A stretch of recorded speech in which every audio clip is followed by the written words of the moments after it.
একটা সময় ছিল যখন প্রেমের চিঠির চেয়েও বেশি গুরুত্বপূর্ণ ছিল একটা মিক্সটেপ ক্যাসেট।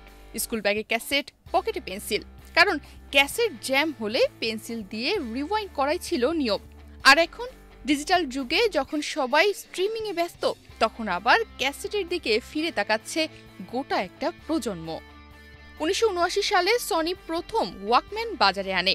এরপর গোটা দুনিয়ায় ছড়িয়ে পড়ে ক্যাসেট প্লেয়ারের জাদু। 1980 থেকে 90-এর দশকে ঘরে ঘরে ক্যাসেট প্লেয়ার মানেই ছিল স্ট্যাটাস, স্মৃতি আর সঙ্গীত প্রেমের প্রতীক। কিন্তু সময়ের সঙ্গে এলো সিডি, তারপর MP3, আইপড আর এখন স্ট্রিমিং প্ল্যাটফর্ম। আর এই দৌড়ে হারিয়ে গেল সেই ক্যাসেটের দিন।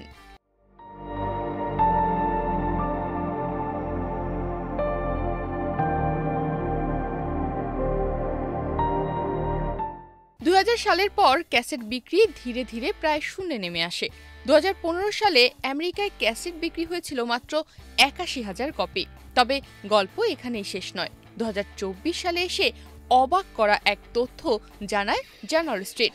জার্নাল স্ট্রিটের এক প্রতিবেদন থেকে জানা যায় 2024 সালে আমেরিকায় ক্যাসেট বিক্রির সংখ্যা দাঁড়িয়েছে 4,36,400 কপিতে, অর্থাৎ 2015 সালের তুলনায় প্রায় 200% বেশি। আর সবচেয়ে চমকপ্রদ তথ্য হলো এই নতুন ক্যাসেট প্রেমীর বেশিরভাগই হলো তরুণ এবং নারী শ্রোতা। জেনজি, যারা ইউটিউব, স্পটিফাই, টিকটক যুগে বড় হয়েছে, তারাই আবার ফিরে যাচ্ছে পুরনো ক্যাসেটের দিকে। কিন্তু কেন? কারণ এতে রয়েছে এক ধরনের নস্টালজিয়া। গানের ফিজিক্যাল কপি হাতে পাওয়ার আনন্দ, আর প্রতিটি ক্যাসেট যেন একটা গল্প নিয়ে আসে। এই সুযোগে কিছু টেক কোম্পানিও নেমে পড়েছে নতুন ডিজাইনে ক্যাসেট ও সিডি প্লেয়ার বানাতে।